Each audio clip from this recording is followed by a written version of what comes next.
Hi everyone, welcome back to TechCravers. Today we're taking a look at the AYANEO Pocket VERT. On paper, this is a really interesting device. A compact, vertical Android handle that leans hard into nostalgia but with modern hardware and AYANEO's usual premium ambitions. Smaller than most handhelds, easy to carry and clearly designed for emulation and portable gaming on the go. And one thing that immediately jumps out is the screen, because it's honestly kind of insane. AYANEO has squeezed in a 1440 by 1600 display into just 3.5 inches, resulting in a pixel density of around 615 ppi. That's sharper than most smartphones, let alone a retro handheld. But at the same time, that raises some questions. The screen uses a 16 by 9 aspect ratio, which isn't exactly common. Natively, that really only lines up with systems like the original Game Boy and Game Boy Color, and those games absolutely don't need anywhere near this kind of resolution. So while the display is impressive on paper, it's not immediately obvious how practical it is for a lot of classic systems. And also here's the thing, and it's impossible to ignore at this point. AYANEO has become notorious lately for delays, missed timelines and weak customer support. Several recent devices took months longer than promised to ship, communication has been shaky, and some buyers are still waiting on consoles they already paid for. So while the AYANEO Pocket VERT looks cool, there's a very real question hanging over it. Does this form factor actually work for real gaming, or is it just nostalgia? And just as important, will AYANEO actually deliver this device to paying customers? Let's take a closer look.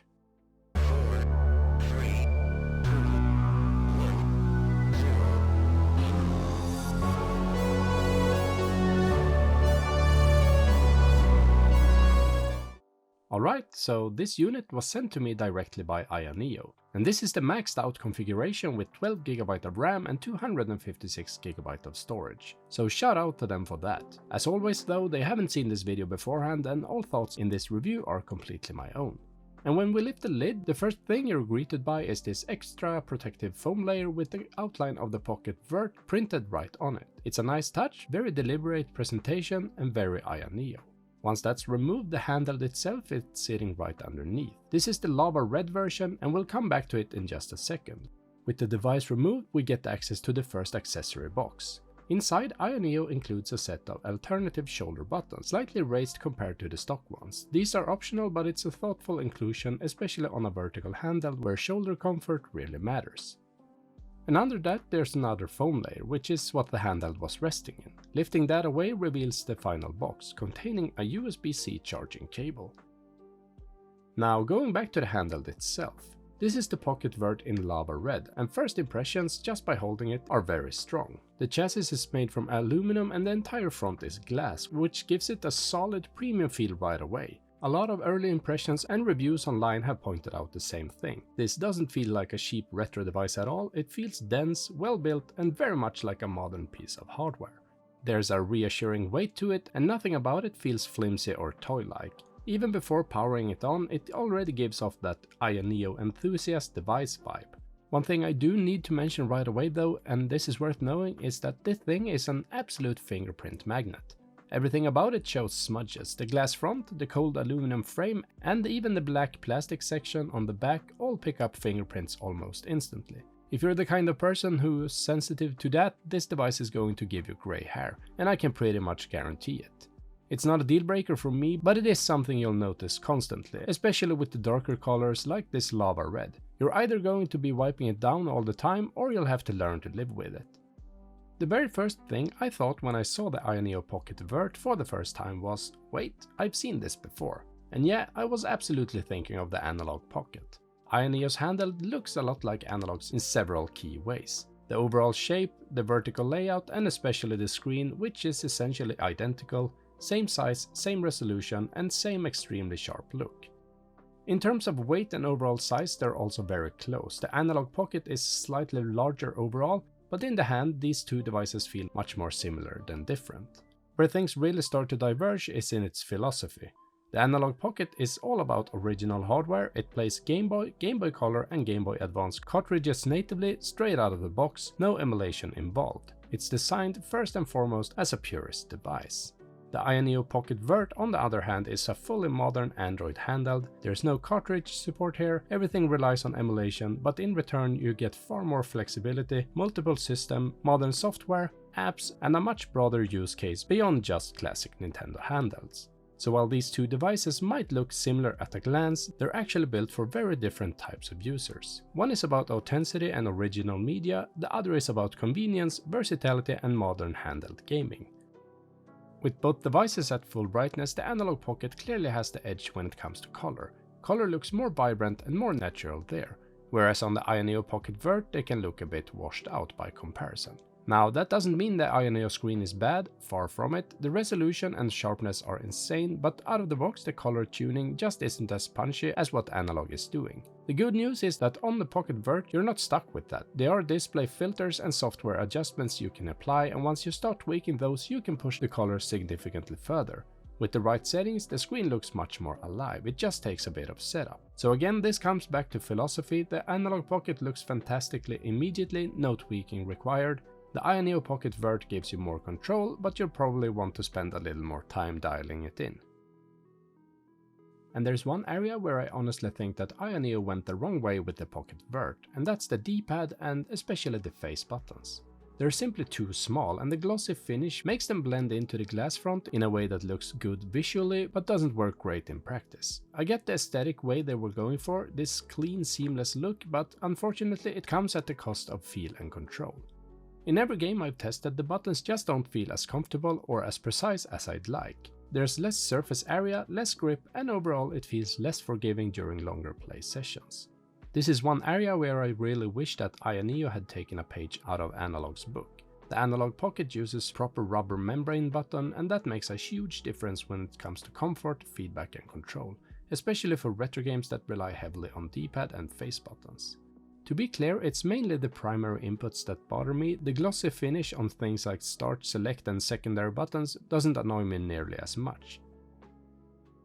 That said, AYANEO has a bit of an ace up its sleeve here. Hidden underneath the D-pad, directly in the glass front, there's an invisible touchpad. You don't see it at all, but it's there and you can fully customize how it behaves and what it controls. You can map it to act as a left or right analog stick, or even use it as a standard mouse pointer inside Android, which actually makes navigating menus and apps easier without touching the screen.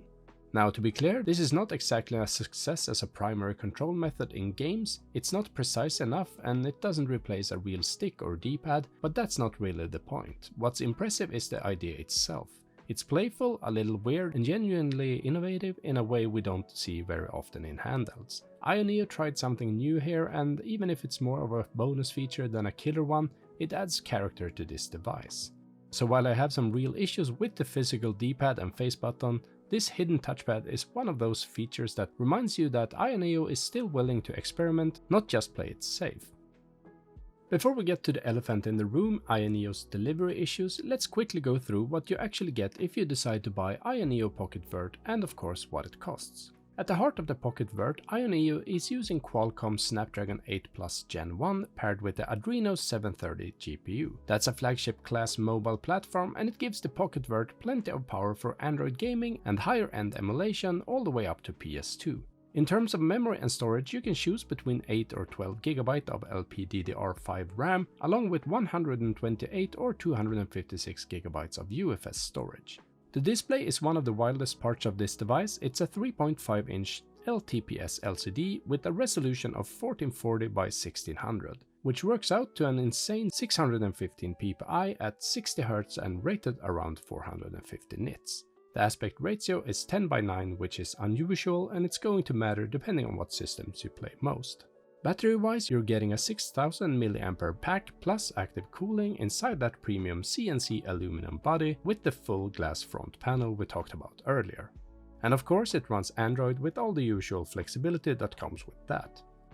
As for pricing, the AYANEO Pocket VERT comes in 3 main configurations with different pricing depending on whether you catch the early bird window or not. The base model comes with 8 GB of RAM and 128 GB of storage, and that starts at $269 during early bird pricing. Once that's gone, the retail price jumps up to $339. Then you have the 12 GB RAM and 256 GB version, which is the one most people will probably be looking at. That one comes in at $349 early bird and $419 at retail. And finally there's the Lava Red edition. Same 12GB and 256GB storage, but with the exclusive colorway. That version costs $369 early bird and goes up to $439 once it hits retail pricing. So no matter which version you choose, this isn't cheap. AYANEO is positioning the Pocket VERT firmly in the premium Android handheld category. And with those prices in mind, now we really need to talk about AYANEO's delivery track record. In the retro handheld community, there's been a lot of frustration with AYANEO's recent product rollouts. Backers of several crowdfunded handhelds, like the Pocket Air Mini and the Pocket Fit, have reported months-long delays, weak communication, and customer support that just hasn't kept up with demand. Many early supporters have even saw the same devices come available from third-party retailers faster than they'd received theirs, which understandably led to anger and disappointment online. Criticism came not just from random forum posts. Well-known creators and reviewers in the retro scene openly questioned whether they should continue covering AYANEO products at all because of these recurring issues. Some voices even encouraged fans to pause buying until the company proved it could fulfill orders and support customers properly. AYANEO's own community thread, including Reddit and other places, filled up with backers warning would-be buyers about long waits, poor updates, and what felt like repeated over-promising without timely delivery. So yes, there's been some real vocal frustration, not just casual grumbling. In response, AYANEO has publicly acknowledged those complaints and even launched a service improvement plan for 2026, aimed at fixing chronic shipping delays, improving communication, overhauling customer support, and even standing up overseas warehouses to speed up repairs and replacements. And with the Pocket VERT campaign, they took one of those steps in concrete form. The company ended the Indiegogo campaign early and moved up the shipping schedule so units can start shipping by the end of January instead of waiting until February, in hopes of reducing delays and making this one of their quickest crowdfunding fulfillments yet. Now, whether that's a strong enough answer to rebuild trust remains to be seen, but it's clear that they are at least trying to respond to the backlash this time around. So where does that leave the AYANEO Pocket VERT? There's no question this is a premium product. The materials, the screen, the performance, all of it is here, but at the same time I do find it a bit hard to pin down who this device is really for. With this level of power, you naturally want to play higher-end games and emulation, but those often benefit from larger screens and proper dual-stick layouts. On the other hand, systems like Game Boy, Game Boy Color, and lighter Android games actually feel great here. But for that use case, there are plenty of significantly cheaper handhelds that already do a good job. So the Pocket VERT ends up in a bit of a middle ground. It's not bad, far from it, but it's also not an obvious recommendation for everyone. What I do see it as though is something else. The starting line for a more customer-focused AYANEO. With everything that's happened recently, 2026 is going to be a critical year for them. If they want to rebuild trust, deliver on time, and become one of the more respected and liked handheld makers in the space, there's a lot of work ahead. And if you enjoyed this review or found it useful, please leave a like, it really helps the channel. And if you want more honest handheld and retro tech coverage like this one, make sure you subscribe to the channel as well. As always, thanks for watching, and I'll see you in the next one.